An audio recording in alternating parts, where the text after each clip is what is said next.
Waalaikumsalam warahmatullahi wabarakatuh.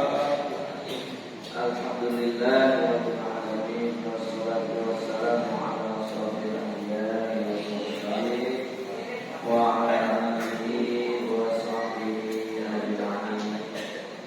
Amma ba'du, rabbi shrah li sadri wa yassir li amri wa hlul 'uqdatam min lisani yafqahu qawli. Masyiral muslimin, jamaah Masjid At-Taqwa yang dirahmati Allah, puja dan puji syukur kita panjatkan kehadirat Allah.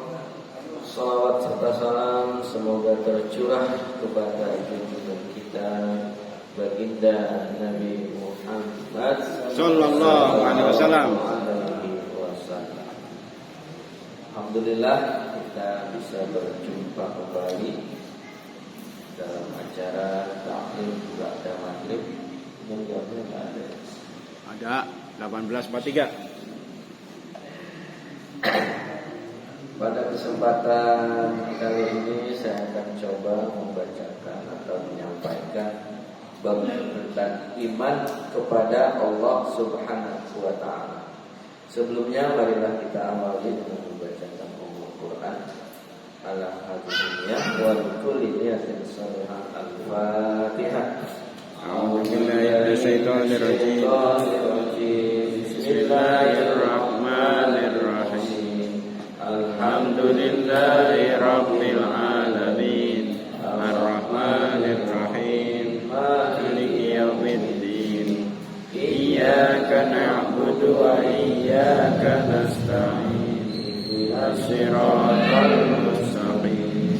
Siratal ladzina an'amta 'alaihim ghairil maghdubi 'alaihim waladdallin. Baik. Di dalam surat An-Nisa ayat 135 Allah Subhanahu wa taala berfirman, A'udzu billahi minasyaitonir rajim. Bismillahirrahmanirrahim. Ya ayyuhalladzina amanu kunu qawwamina bil qisti syuhada'a lillahi walau ala anfusikum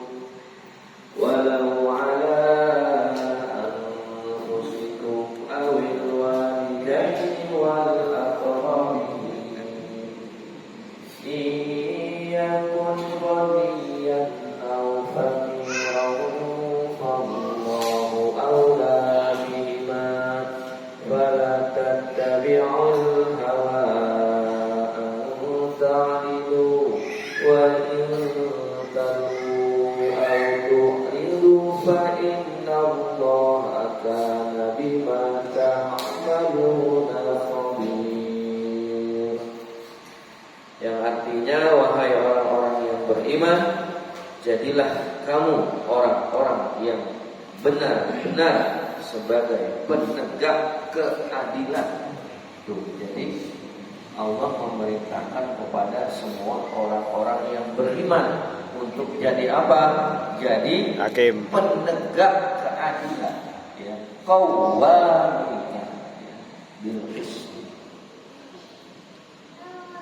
Nah, makna penegak keadilan di sini ya bisa kalau dalam sebuah institusi negara orang yang diamanahkan jabatan sebagai penegak hukum. Nah, berarti di situ ada amanah yang harus ditanggungnya.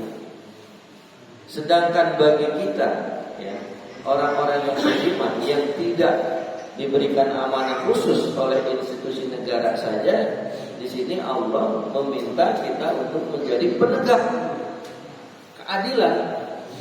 Ya, mungkin dalam konteks kehidupan sehari-hari, ketika kita melihat ada sebuah kezaliman, ada pihak tertentu yang dizalimi oleh pihak tertentu, maka kita sebagai orang beriman ini wajib menegakkan keadilan tersebut. Bisa kita misalkan mendudukan persoalan pada yang sebenarnya. Misalkan terjadi perselisihan, misalkan ada tanah-tanah rakyat, tanah-tanah petani yang dirampas, gitu kan? Ya, oleh pihak-pihak yang karena dia merasa mempunyai kekuatan dan kekuasaan dan bahkan mungkin memiliki finansial yang kuat, dia bisa semena-mena. Nah, itu sebenarnya tugas itu sudah diamanahkan oleh institusi negara kepada orang yang memangku jabatan sebagai penegak hukum. Nah, cuman permasalahannya kalau penegak hukumnya udah membleng, udah terjual, tergadai, ya, jabatannya, gimana lagi? Ya kita sebagai yang mengaku orang beriman ya harus terpanggil sesuai dengan kapasitas dan kemampuan kita. Misalkan menyuarakan, ya, mengaspirasikan, menyampaikan aspirasi rakyat untuk menuntut keadilan, menjadi saksi karena Allah, ya, syuhada lillah, menjadi saksi karena Allah, biarpun terhadap dirimu sendiri atau ibu bapak dan kaum kerabatmu. Jika ia kaya ataupun miskin, di sini sudah jelas. Jadi kita sudah menjadi satu kewajiban ketika kita memang dibutuhkan untuk menjadi saksi dalam rangka mengungkap kebenaran, itu wajib. Enggak peduli, ya, yang meminta kita ini orang kaya, orang miskin. Jangan seperti oknum-oknum yang selama ini mempermainkan hukum. Ya kalau mau minta ini wani piro kan begitu. Wah, hahaha. Ini luar biasa ini. Tadi saya baru baca lagi itu, dapat lagi itu informasi bahwa yang laut yang udah bersertifikat katanya dulu itu berdasarkan giring tahun 80-an itu dulu daratan, tambak, empang. Nah, rupanya baru diungkap lagi bahwa pada tahun-tahun berapa itu ada warga yang berbondong-bondong beli meterai atau segel di tahun 70-an. Wah. Jadi untuk membuat giring palsu, karena dengan adanya segel di tahun segitu seolah-olah gitu, di tahun itu ada semacam transaksi atau ada penyerahan hak garap dan lain sebagainya. Luar biasa. Indonesia ini mantap, 40 lipatnya luar biasa.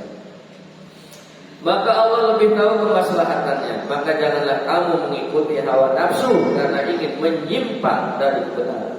Ini pas banget ini, saya tadi pas membuka ini, temanya masuk.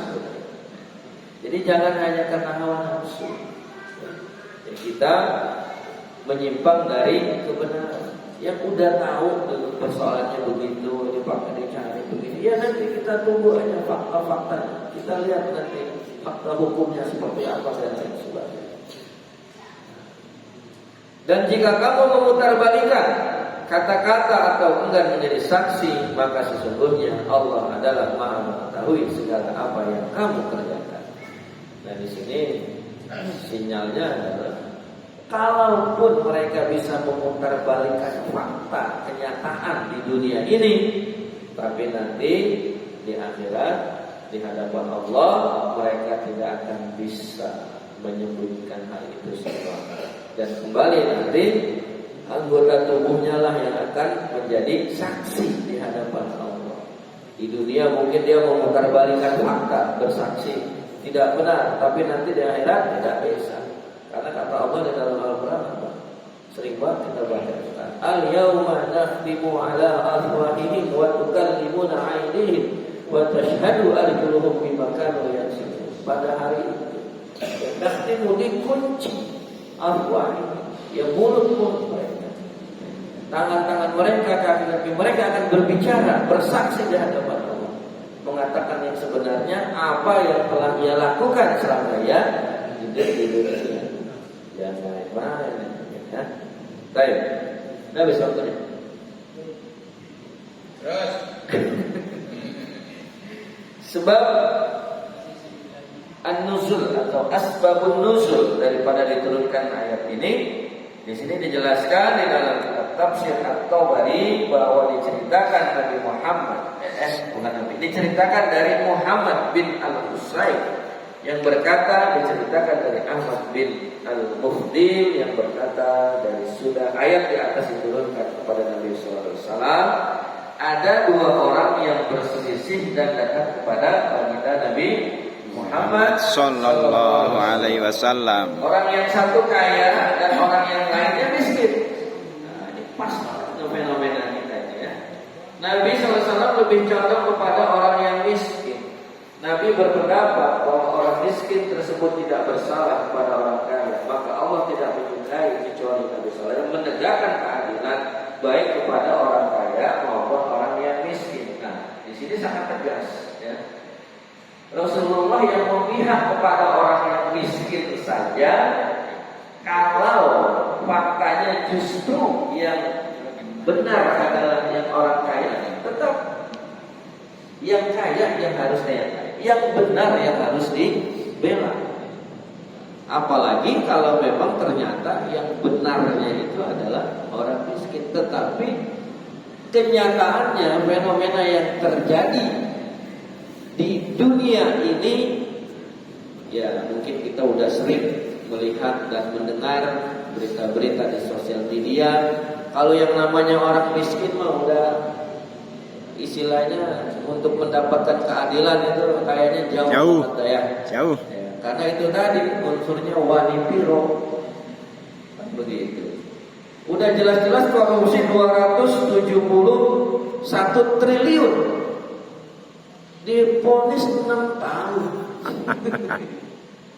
Belum lagi nanti dapat amnesti, dapat pengurangan kurungan. Itu paling top, nanti itu bakal dijalani cuma 2 tahun. Kenapa ponis hakim bisa memponis bahkan lebih rendah dari tuntutan jaksa? Akhirnya kan pada curiga ada orang ya. Banyak, untung ada aparat yang masih ya ingin mencari fakta ya. Begitu digeledah rupanya ada uang hampir 1 triliun di rumahnya. Itu uang yang dikumpul-kumpulin dari sogokan-sogokan para terdakwa yang ingin kasusnya diringankan atau dibebaskan. Bahkan yang sebelumnya juga terjadi. Yang jelas-jelas dari saksi-saksi fakta yang ada, seorang lelaki membunuh pacarnya, divonis bebas. Ya kan? Kalaupun itu tidak mati saja, ketika terjadi penganiayaan, jelas dari hasil visumnya itu ada korban penganiayaan, itu tetap harus dihukum pidana. Ini korbannya meninggal, dibebaskan. Dicurigai lagi, begitu diperiksa benar aja, terima lagi semua 400-an. Nah, ini kalau begini, bagaimana hukum beda kita? Padahal Allah jelas-jelas menegaskan, tegakkanlah keadilan wahai orang-orang yang beriman, baik terhadap orang kaya maupun miskin. Maka Allah lebih tahu kemaslahatannya. Maka janganlah kamu mengikuti hawa nafsu karena ingin menyimpang dari kebenaran. Makanya dalam riwayat yang pernah saya dengar ya dalam satu kajian itu, memang kalau yang namanya hakim-hakim di dunia ini itu kebanyakan masuk neraka. Kenapa ya? Karena kasus-kasus memutarbalikkan fakta, karena disogok. Kasus sogoknya itu udah sendiri itu ya. Kasus suapnya itu udah sendiri ya. Orang yang memberi suap dan disuap itu kan nggak berdosa, kalau kata salah satu ustaz pernah di sosial media itu. Tidak berdosa orang yang korupsi, tapi langsung neraka gitu. Ya kan, hadisnya kan benar ya. Aswal murtasi fitnah, bahwa penyuap dan yang menerima suap itu sama-sama di neraka, nggak berdosa katanya, tapi langsung diajar di neraka. Itu baru kasus suapnya. Nah sekarang kasus ketidakadilannya. Seorang hakim walaupun dia tidak disuap, ketika ia berlaku tidak adil, itu juga tetap berdosa, akan dimintai pertanggungjawaban. Nah ini udah disuap, lantaran disuap akhirnya dia memutus sesuatu dengan tidak benar. Karena apa? Karena adanya hawa nafsu, sehingga ia melanggar satu penyimpangan dari kebenaran. untuk kita nggak jadi hakim di sini ya.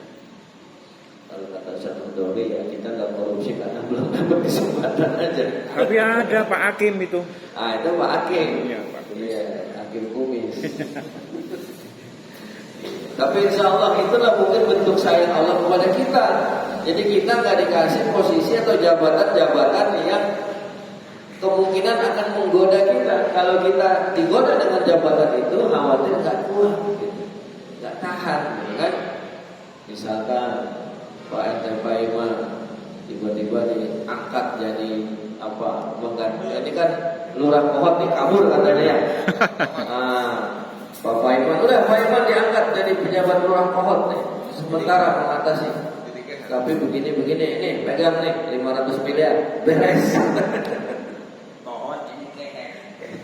Tapi untungnya kita alhamdulillah tidak diberikan jabatan-jabatan yang berpotensi bagi kita untuk menyimpang dari kebenaran. Jadi alhamdulillah ya, kita diberikan kondisi seperti ini, alhamdulillah. Baik. Dalam satu hadis Rasulullah sallallahu alaihi wasallam hadatsana Abu Bakr ibnu Abi Syaibah wa Zuhair ibnu Harbin wa ibnu sebaca langsung makannya aja ya. Panjang. Qala Rasulullah sallallahu alaihi wasallam innal muqsitina 'indallahi 'ala manabira min nurin an yaminir rahmani azza wa jalla wa kilta yadayhi yaminul ladzina ya'diluna fi hukmihim wa ahlihim wa ma walu. Yang artinya Rasulullah bersabda ya, dari Ibnu Umar dan Abu Bakar datang kepada Nabi sallallahu alaihi wasallam.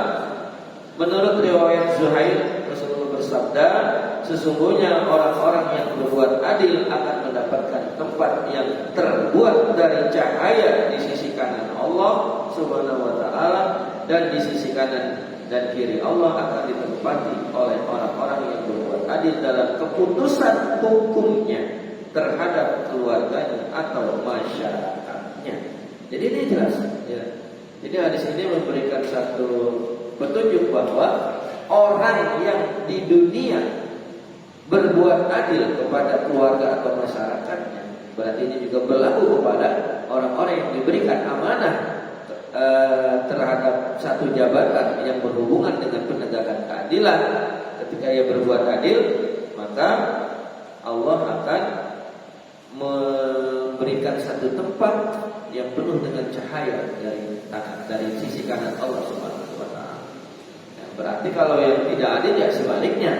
Ya udah gitu aja. Karena kalau bicara di akhirat itu kan cuma ada dua tempat. Ya, tempat bagi orang-orang yang beruntung dan orang-orang yang merugi. Ya, konteksnya yang beruntung ya surga, yang merugi berarti neraka. Baik.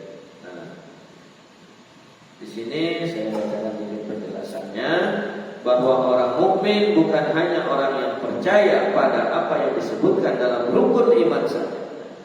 Saya pernah memberikan atau menyampaikan bahwa yang namanya iman ketika kita memutuskan untuk beriman itu ada konsekuensinya.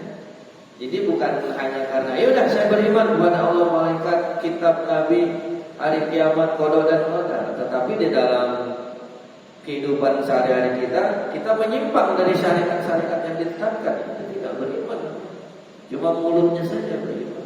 Nah di sini dikatakan orang yang beriman bukan hanya percaya kepada rukun iman saja. Lebih dari itu, orang mukmin adalah orang yang memiliki sifat-sifat terpuji yang diperintahkan oleh Allah dan Rasulnya. Salah satu dari sifat orang mukmin adalah adil. Jadi kalau ada orang mengaku beriman tapi dia tidak adil, berarti keimanannya belum sempurna, atau bisa jadi dia tidak dikatakan beriman. Makanya ada hadis yang pernah kita dengar, la yu'minu ahadukum hatta, ya, tidak beriman seseorang di antara kalian hingga ya yuhibbu akhihi, apa ya, lupa ada, sehingga ia mencintai saudaranya seperti ia mencintai dirinya. Nah, makna kalau di situ adalah tidak sempurna. Nah, dalam hadis lain Rasulullah bersabda, "Ya Tuhanku, hal apa yang paling sedikit engkau letakkan di dunia ini?" Allah berfirman, sifat adil adalah hal yang paling sedikit aku ciptakan di dunia. Jadi sedikit sekali. Karena apa? Karena memang adil ini sesuatu yang harus ditempuh melalui satu proses yang hanya bisa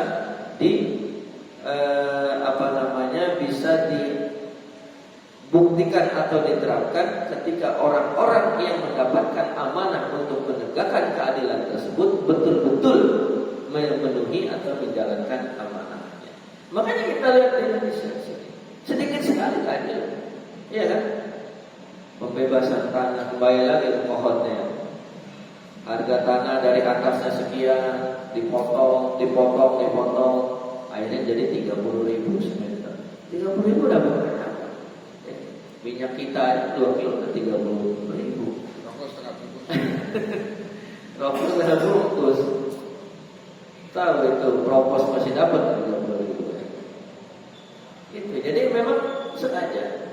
Disinilah Allah ingin memberikan kesempatan, karena bagi siapa yang bisa menegakkan keadilan di dunia ini, maka ia akan mendapatkan balasan yang luar biasa dari Allah SWT. Tetapi sebaliknya, ketika ia tidak bisa menegakkan keadilan padahal ia diberikan amanah, maka hukum dan azab Allah telah menanti.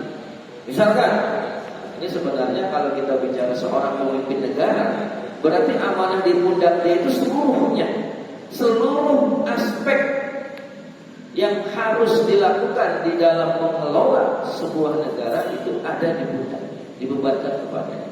Baik aspek keadilan, aspek kesejahteraan, ya kan, aspek sosial dan lain sebagainya, semuanya itu kalau tidak, ya kenapa memang sengaja dia diamanahkan. Ya, tetapi kalau seorang pemimpin negara justru mempermainkan hukum, mempermainkan keadilan, ya tunggu saja azab Allah sangat pedih. Baik, mudah-mudahan penjelasan singkat ini bisa menambah wawasan kita, dan semoga kita dengan kapasitas yang ada pada diri kita tetap berusaha untuk menjadi orang yang beriman, yang menegakkan keadilan sebagaimana perintah Allah Subhanahu wa taala. Wallahu a'lam bishawab. A'udzu billahi minasyaitonir rajim. Bismillahirrahmanirrahim. Alhamdulillahirabbil alamin. Hamdan yuwafi ni'matahu wa mazidan. Amin. Allahumma shalli ala sayyidina Muhammad wa ala ali Muhammad. Allahumma taqabbal minna salatana wa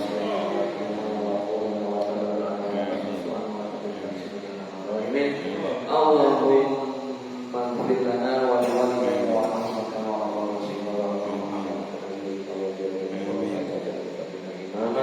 Rabbi ja'alna muqima as-salati wa min dhurriyyatina wa taqabbal du'a wa lana atina fid dunya hasanah wa fil akhirati hasanah wa qina adzabannar. Subhana rabbika rabbil izzati amma yasifun wa salamun 'alal mursalin walhamdulillahi rabbil alamin. Billahi taufiq wal hidayah. Wassalamualaikum warahmatullahi wabarakatuh. Waalaikumsalam warahmatullahi wabarakatuh.